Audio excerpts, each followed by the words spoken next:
Oregon stepped into the world of legal recreational cannabis in 2015. This move opened a new market and a new source of tax revenue for the state.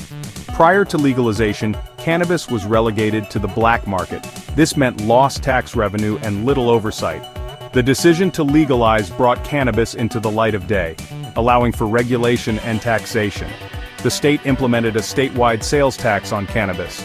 This tax, a percentage of each sale, would become a key source of funding for important state programs. The introduction of legal cannabis was met with mixed reactions. Some celebrated the move as a step towards individual freedom and a challenge to outdated drug policies.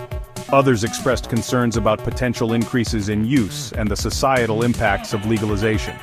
Despite these concerns, Oregon pressed forward, setting the stage for a new era in the state's history. The legalization of cannabis in Oregon represented more than just a policy shift, it was a cultural and economic turning point.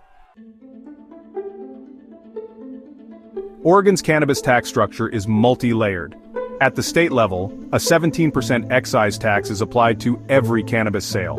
This means that for every $100 spent on cannabis products, $17 goes directly to the state government. This statewide tax is a significant source of revenue. It is used to fund a variety of state programs. However, the tax structure doesn't stop there.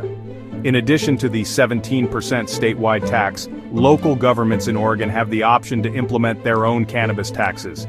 These local taxes are capped at 3%, meaning the total tax on a cannabis purchase in Oregon can reach up to 20%. This ability for local governments to levy their own taxes allows for greater control over how cannabis revenue is spent in their communities.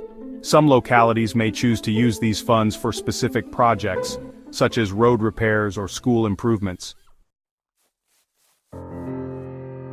One of the key arguments for legalizing and taxing cannabis was the potential to generate revenue for important state programs.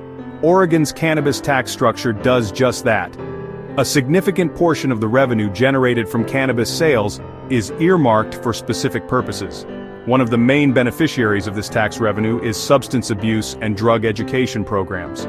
These programs, often underfunded, received a much-needed boost from cannabis tax revenue. This funding allows them to expand their reach, providing vital services to communities across the state.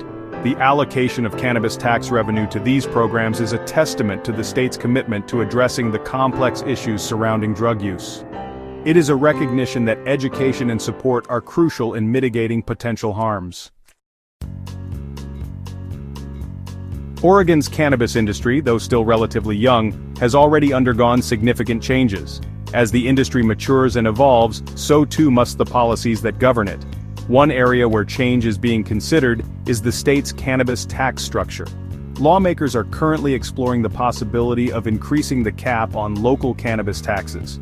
This move, if implemented, could provide local governments with even greater flexibility in raising revenue from cannabis sales.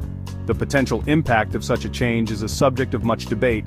Some argue that it could stifle the industry's growth, while others believe it is necessary to ensure that communities benefit from cannabis legalization.